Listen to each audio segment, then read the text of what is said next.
Hi, everyone. Welcome to today's podcast with this guest who is someone I have actually known, but not really known for years. So, Vicki, I didn't even tell you this when we first got on, but I ran a girls group with my daughter when she was growing up, and we went from fifth grade through high school. And I almost solely used your books and your resources for our girls group. And so this is so fun for me because I feel like I've known you for years, even though you haven't known me. I have known you for years because of that. Isn't that so fun? I'm glad you told me that. And now we'll be best buds after this, I'm sure. I know. I'm been flattered, though, that you use the materials. And those were some dear years in my life, and love running into moms who remember them or raise their girls on those. And I always said, I'm not writing these materials as an expert, but as a fellow sojourner who's in the thick of it right alongside you, making mistakes along the way. And so, I want to make sure that your listeners know that I've been writing from that perspective of the expert. So, well, there was nothing else out there that was quite like what you were producing. And it just was really special and needed. And I was so grateful for it. And I know, Alex, you were going to say something. Go ahead. Yeah. Well, as a mom of 4 daughters who also was in that era, I was on staff at MOPS International, and you were kind of our go-to voice often for moms of girls. So it is just such a treat for both me and Krista to have somebody that we looked to when we were parenting younger kids, to have this conversation of what does it mean to be a mom now as our kids are leaving the home and really launching into the world. You're joining us in this conversation of right where we are. You said before we started recording that we're all in the same phase. You may be a little bit ahead of us still. You look younger. Yeah, but I still have an 8th grader, so I do still have some kids at home, but it is our joy. So welcome. We're so glad you're here. Thank you. So you got the light at the end of the tunnel, Alex, there. Well, and today we really are talking about Motherhood is Not Your Highest Calling, which is the title of your latest book. And before we go any further, for those of you who don't know Vicki Courtney and did not raise your girls with her, she is a national speaker to women of all ages. She's the best-selling author of many books, as I referenced, and Bible studies, including Move On, Ever After, 5 Conversations You Must Have with Your Daughter, and 5 Conversations You Must Have with Your Son. So if you've got kids that are a little bit younger, those are great resources for you. Now, Vicki is an empty nester, as we mentioned, and she has a passion to see women establish their true identity in Christ and in turn point others to a life-changing gospel. She and her husband, Keith, reside in the Texas Hill Country after living in Austin almost their whole lives. So we were just hearing about that. And they're proud parents of 3 grown children, and they have 10 grandchildren. So amazing. So, Vicki, again, we're just thrilled that you're here. Well, thank you so much for having me. Okay, well, let's just dive right in. So, as you know, we are talking to women who are in midlife. That is the women who listen to our podcast. And we would just love to hear, how does the role of motherhood uniquely impact identity as women are launching their children into the world? Well, I think that, if you were to ask any mother out there, okay, tell me a little bit about yourself, the chances are a good majority of them are going to, within seconds of answering that question, say something about, well, I'm a mom and I have X number of children. We just did it right before we even started, right? It's kind of built into our core identity that if you're a mother, it's a huge part of who we are. There's nothing wrong with that. Like, one of my greatest joys in life has been raising my 3 children. And now in this chapter of life where I get to watch them raise their children and I get to love on their children and spoil them rotten and then return them to their parents and not be on the hook to raise them. That's a joy too. But there's nothing, wrong with it being, in a sense, part of our identity.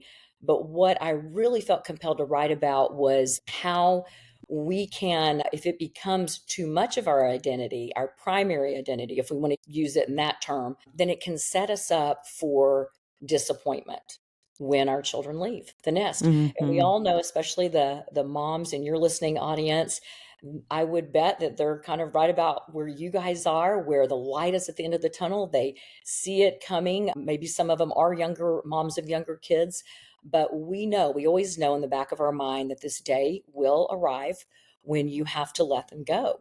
I wanted to write something now, having experienced that transition. And I'd be lying if I told you it was an easy one.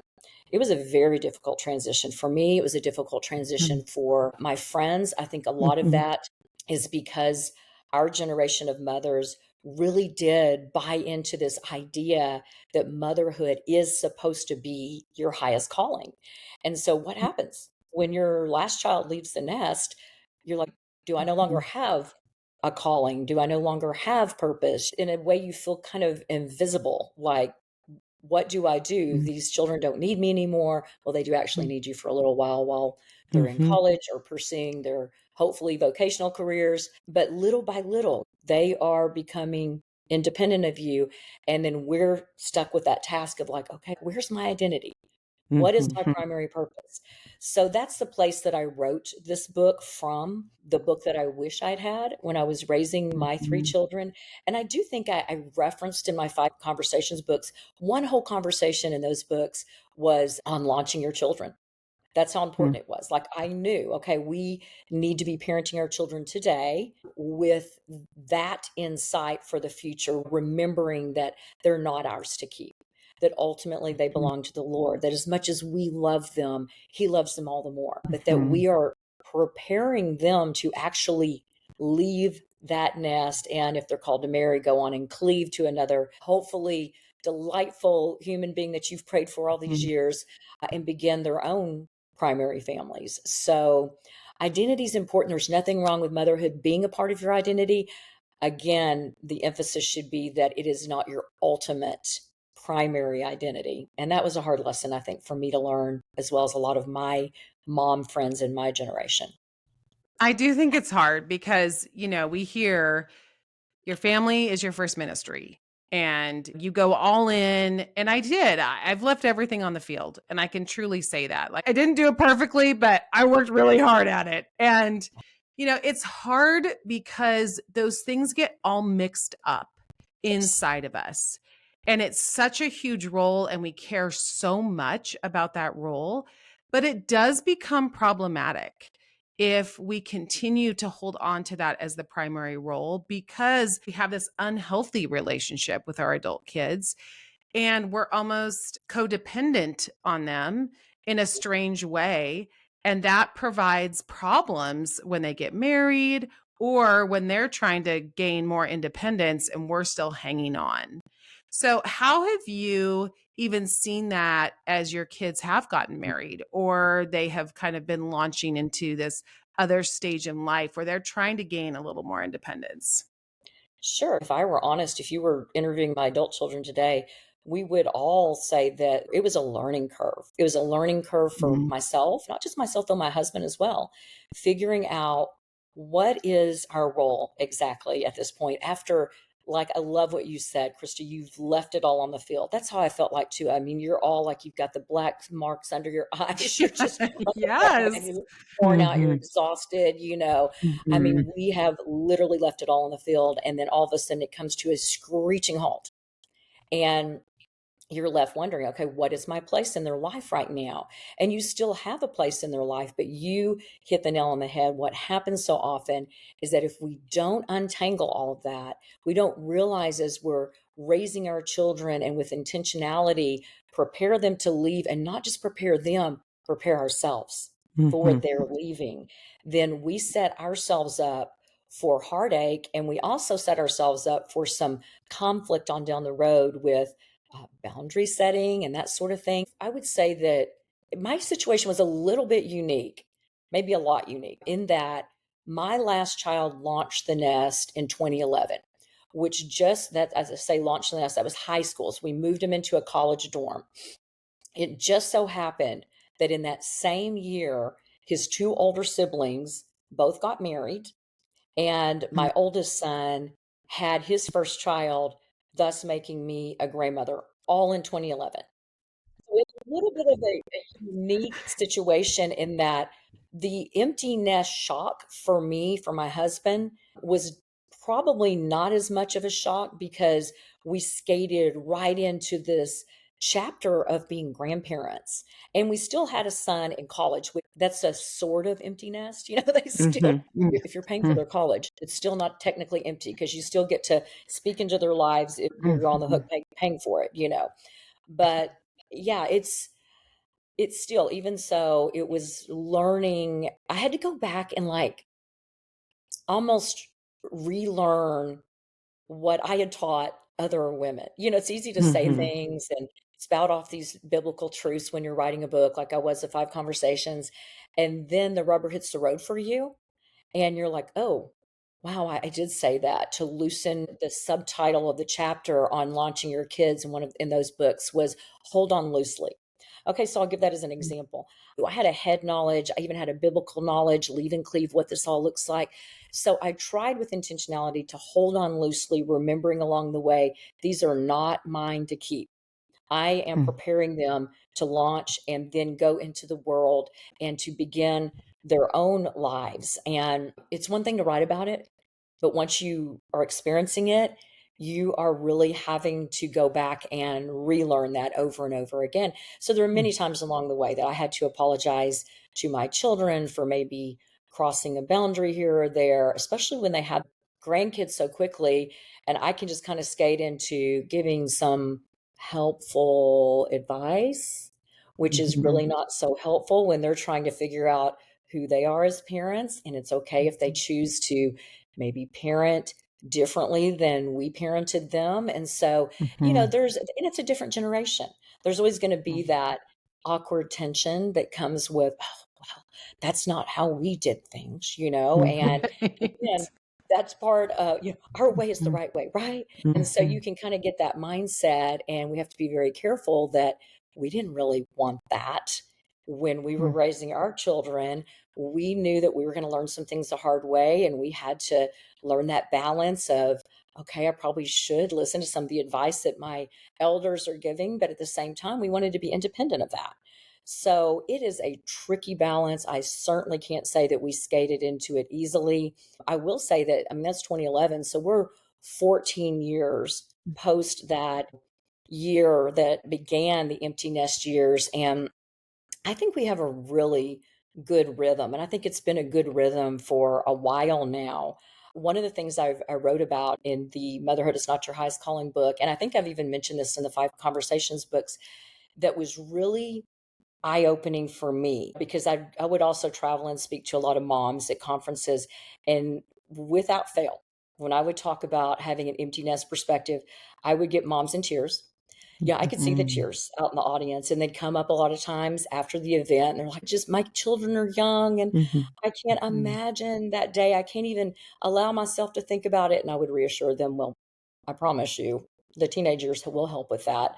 You will have some rough times along the way here and there, and still will generate some sadness at the thought of them leaving, but there will Mhm. also be times of exhaustion when you're like, wow, maybe this won't be a bad thing." And so Mhm. I would console those moms, encourage those moms, but I would also share, at a lot of these speaking events, and I shared this in the book, that when you think of it like, okay, we leave and we get married and we cleave and we begin our own families.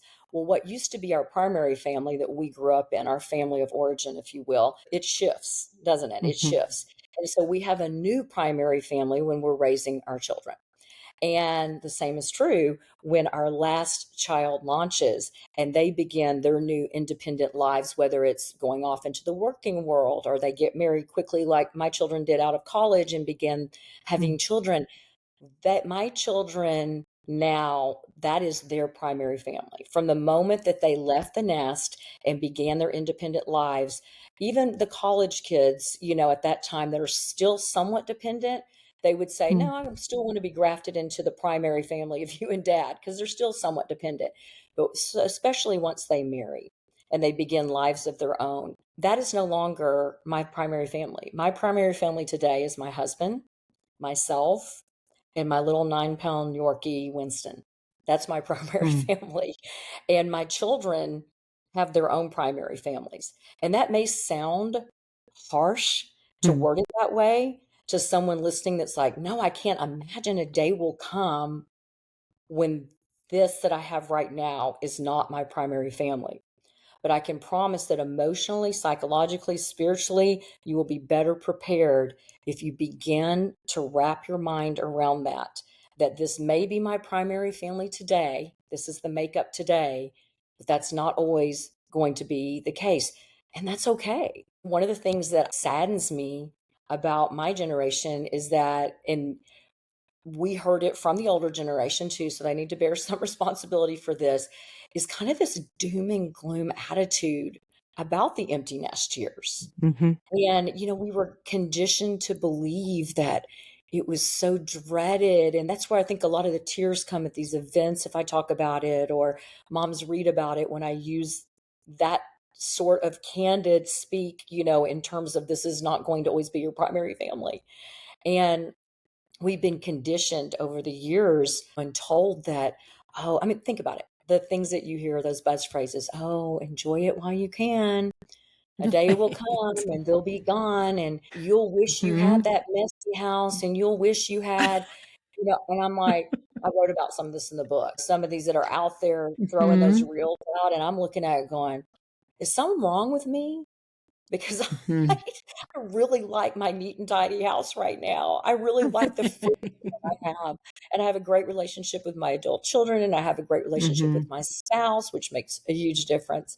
So that saddens me that we've heard that even in the church often, that, and again, that comes with the Hmm. territory of, well, motherhood is your highest calling. And then whenever you're done, you've raised your children, you're left going, well, I guess my life is just doom and gloom now. And so I wanted these moms to know that the empty nest years they're like a reward for that hard work, like you said, Krista, just leaving it on the field.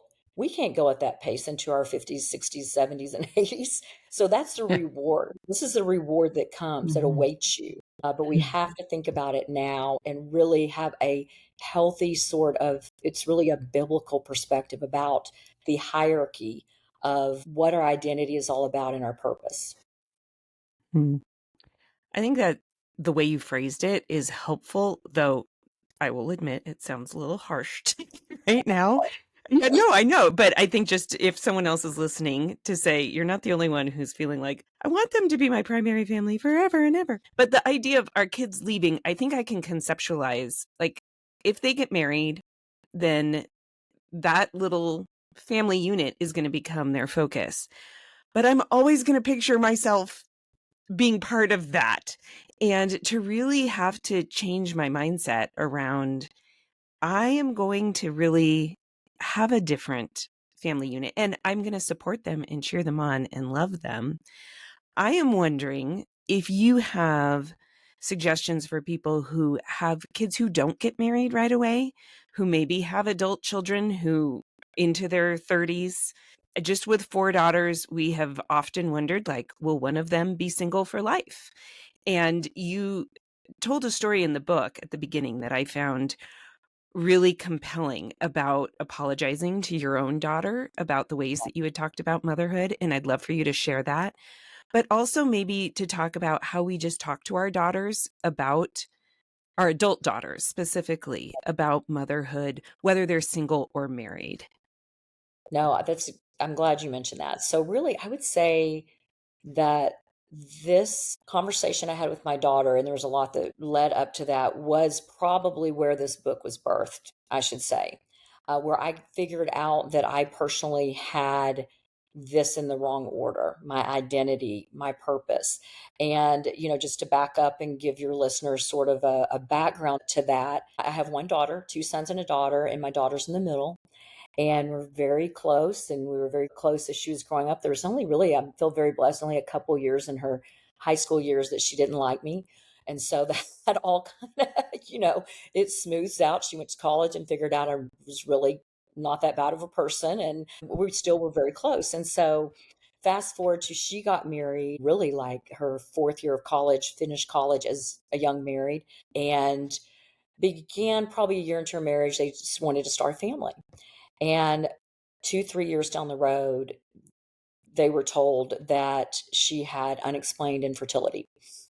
And so, I mean, there was a lot of just, tears over that. And I mean, anyone, and I'm sure since 1 in 8 women experiences this, you have listeners, we have listeners right now who can relate to that heartache, that heartbreak. And Mm-hmm. as a mother watching an adult daughter navigate that is absolutely heart wrenching, because we, again, as mothers, we want to be able to fix things for our children. And it was a moment in time where I realized I absolutely cannot fix this. Fast forward to they're living with us while their home was being remodeled.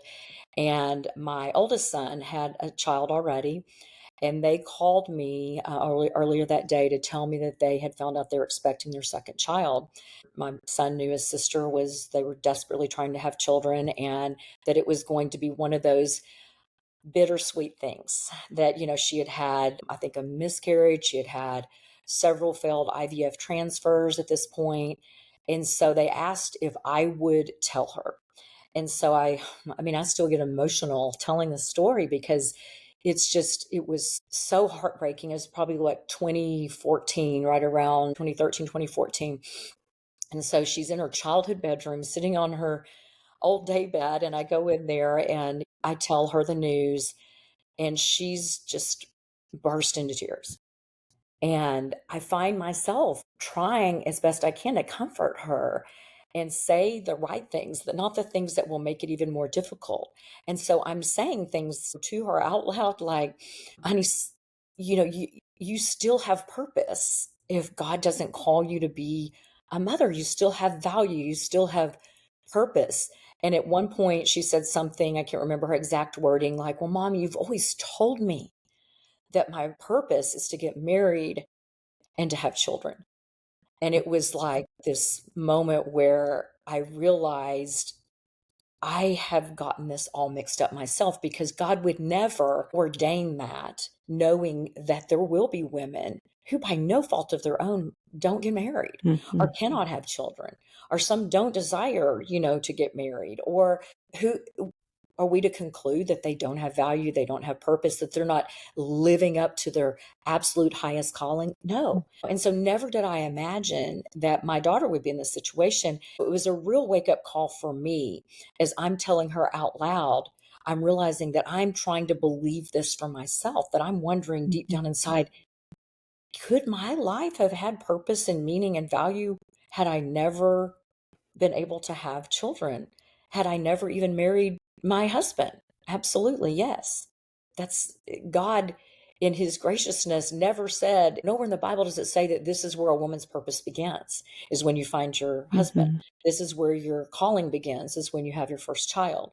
And so as I comforted her in her heartbreak, it really was like that dawning in my own soul that I needed to go untangle some things, like theologically, that I had gotten wrong. And I talk about in the book, as I was packing things up for our move, pulled a book off my bookshelf and opened it up, and I was thumbing through it. And in the introduction, I quickly saw where the author used the phrase, it was a parenting book, a Christian parenting book, motherhood is perhaps your highest calling. And I just, at this point, I'm on the other side of it. I've got a healthier view of it now. And so I confessed to the readers in my new book that that book was a book I'd written. I was the author of that book. I said that. And Mm-hmm. so that's how much I believed it myself. And that was the apology that I made, not only to my daughter, but in this book, I make that apology to anyone who picks it up who did raise their daughters on my stuff. And again, it's one of those things where, is this really a horrible thing to say, that we thought motherhood was our highest calling? No, I think our kids probably benefited from that. It says a lot about how we value motherhood, and nothing wrong Mm-hmm. with that. But the takeaway being that God never really said that in his word.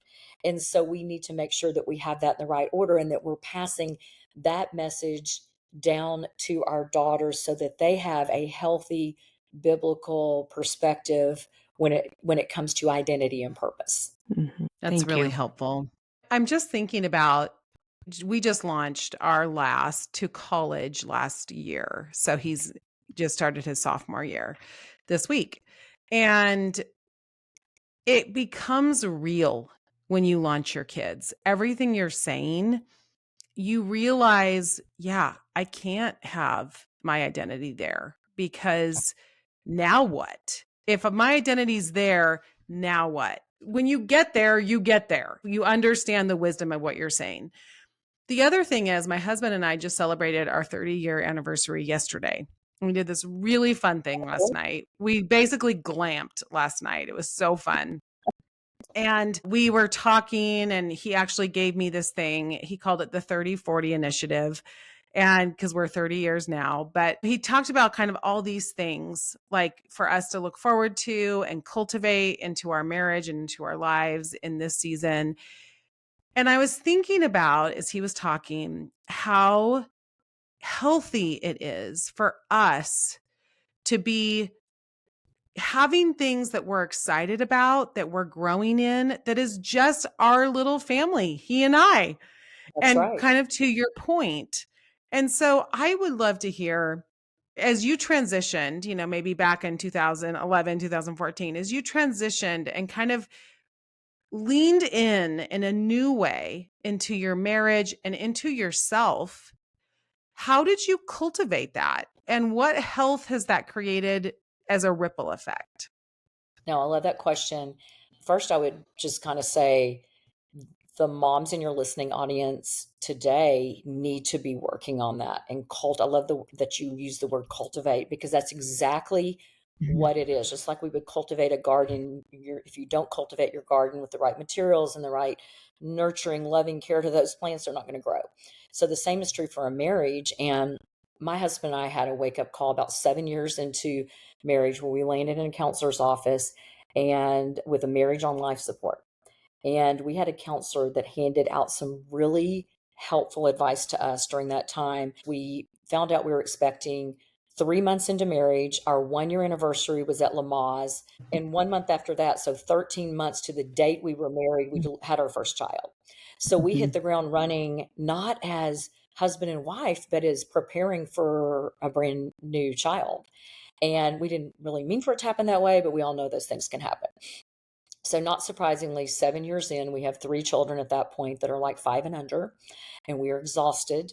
And we are kind of roommates at that point because we are trying to figure out how to make this work and be parents now. And the counselor handed out this advice that I've repeated over and over again and said, look, you've got to prioritize the marriage. We've often heard that, but it's easier said than done when your kids are desperately needy at that stage. But he told us, like, plan a date night, even if you don't have any money and it means like you put your kids down for bed and you go lay a blanket in the backyard and lay under the stars and talk about your day, or once a week, plan a date night. Whatever that looks like, trade childcare so you can go out every now and then and, with a friend watching your children and then you trade back with them. But this is the part that really got me, is he said, on this date night, do not talk about your children. Mhm. Do Mhm. not talk about your children. Date as if you had not had a child yet. And I'm going to tell you that was really hard for me, especially. I Mhm. realized when we started doing that, that we had really fallen out of just that best friend relationship that you have when you're dating, that you have when you're first married. Because if you think about it, before you have children, you're learning all those things that you have, those interests that you have together. And then the kids come and they're desperately needy. I mean, I get that. So there's only so much bandwidth we have. But that advice really changed our marriage. And I would say from that point forward, weren't always faithful in the once a week, but we rarely let 2 weeks go by where we didn't try to grab an hour here, an hour there to focus on each other and not talk about our children. That part of the transition when our last child left, honestly, was really not that difficult for me because my husband really truly is my best friend. And we had things we were already doing together because you saw, Krista, probably how things began to slow down with that last child. They get their driver's license. So you have some time there. And Alex, this will be you and your eighth grader in a couple of years. She leaves to start driving. And then you realize, I thought I really had till her graduation day, or I drop her off the college dorm. No, really 16 is about when that starts, even maybe before, because they're not as interested in hanging out with mom and dad. So you have more margin to spend with your spouse. And I know not everybody's in the same place. I know there are listeners out there, they're separated, they're divorced, they're a single mothers, and I greatly respect and admire them. It's such a burden on my heart. I actually, in my volunteer work today as an empty nester, I help single moms that are domestic abuse victims and try to get their feet back on the ground. And I see the challenge before them. But the moms that are listening that have these marriages, and you're thinking, like I've had moms tell me before, there'll be time later. My husband and I understand that. We'll start dating again when the last child leaves. The second fastest divorce, or highest divorce category now, is empty nesters. Yes. That's not by accident. So it's too late to start that when your last child leaves. It's time to start cultivating that now. And it's going to feel really awkward at first if you haven't been practicing dating your spouse and not talking about your children. But I really encourage the moms listening to have that awkward conversation, even with their husbands, and sit down. And some may conclude that they need to just go visit with a counselor if the marriage is on life support. Nothing wrong with that. I would encourage a Christian counselor, but to really start being more intentional about building that relationship, because the truth of it is, you will, if you're married to the same person and till death do you part, you will have more years with that person, your spouse, than you will with any of your children. And so why wouldn't we be nurturing that relationship along the way? So I loved your example, Krista, because that's so great that y'all are doing that now. You're not just two ships passing in the night. You go binge watch your show in a different room in the house, and he does his thing. That's easy. It can be an easy rut to find ourselves in, unless you really practice finding common interest and figuring out how can we be more than mere roommates at this point. Yeah, we had Dan Allender on the show, and he talked about gray divorce. And I was just stunned Oh. by the statistics but that's, I guess, what it's called, is gray divorce. And that's when people are married for 25 years and, basically, and then they just get divorced because they're strangers. And that is, it's sobering, and it should be sobering, to your point, right? Let's not wait. Let's dive in. But also, how did you cultivate kind of those things within yourself that brought you to life in a new way? I guess, what opportunity, as we look at this idea that motherhood is not your highest calling, and that you uniquely, as a daughter of God, as a Christ follower, is your highest calling. How did that room and space allow you to lean into that differently? I love that. First of all, it was a learning curve. I know I keep using that phrase. And so at first it was kind of figuring out that balance of, what is my role? How involved am I supposed to be in my adult children's lives? And I will say, if they live in the same town, or if you live in the same town and they begin having their children, your life could easily become nurturing your grandchildren. And I would even encourage, the women listening who might find themselves in that situation, that you still need to find outside interest, and that it's okay to even tell your adult children, no, I'm sorry, I'm busy, I'm working out, I'm playing pickleball, I have a job, I have a writing deadline, it's important that you find the things that interest you, and that you create space and margin for that. So many women are still going to be working in this empty nest chapter of life. Thus are the times I still write books. I still have deadlines. And so you have to navigate, okay, what time do I have?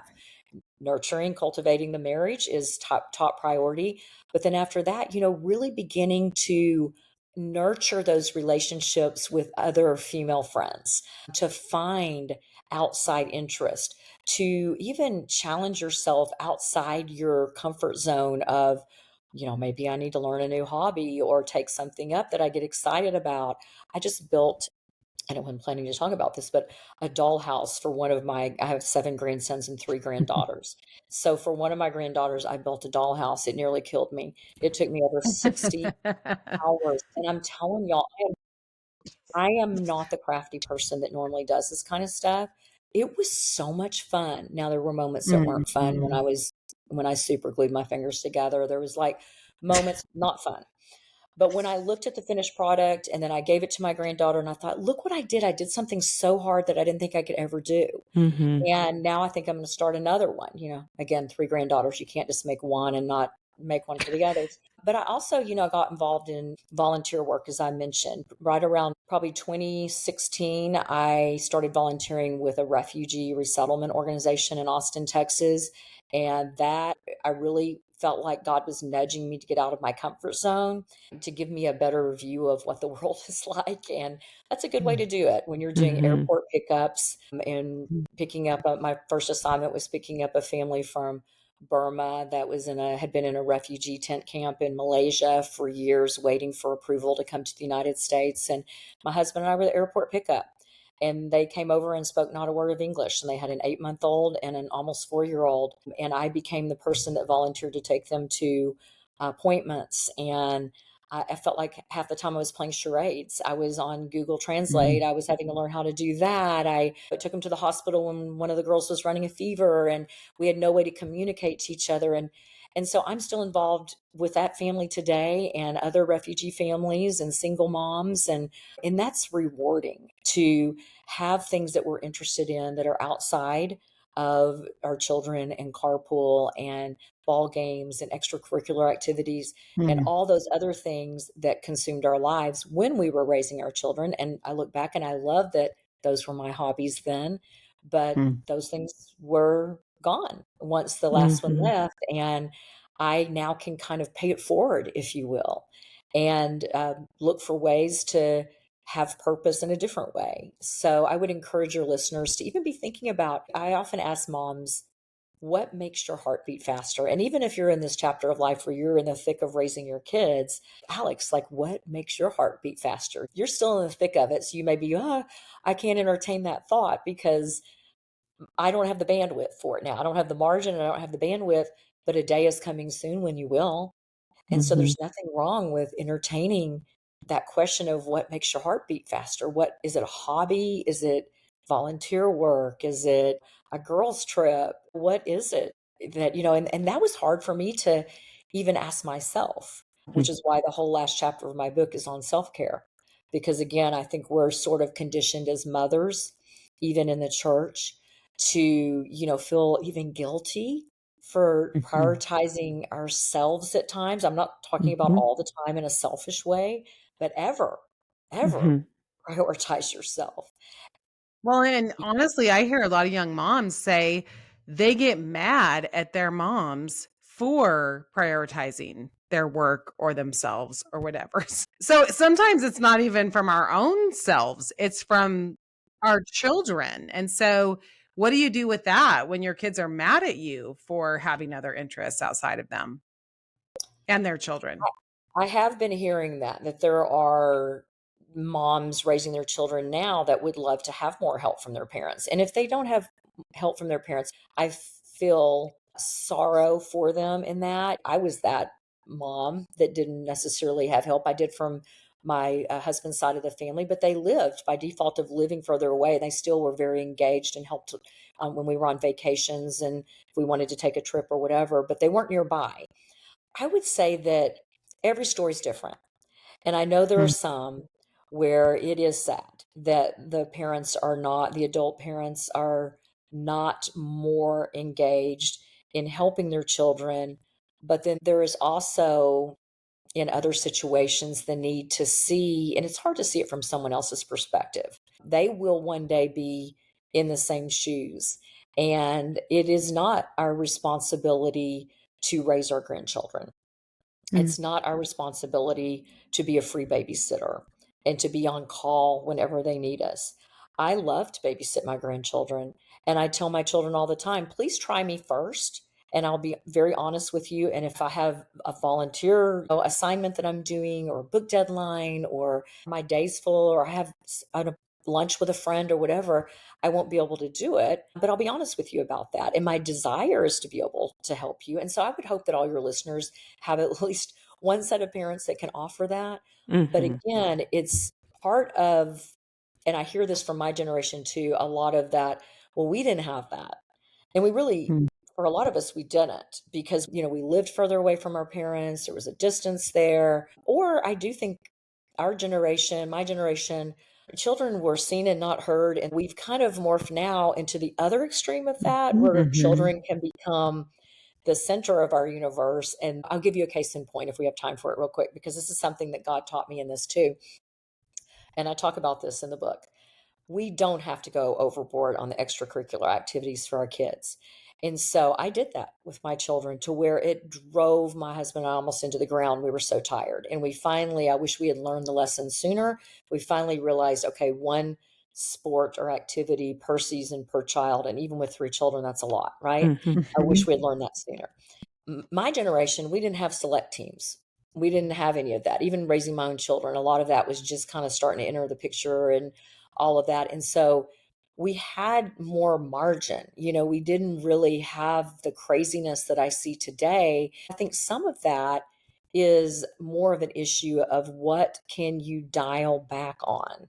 What can you, Mhm. for the sake of the mental health of the mother? I'm speaking to her first, because again, I say this book is not a parenting book.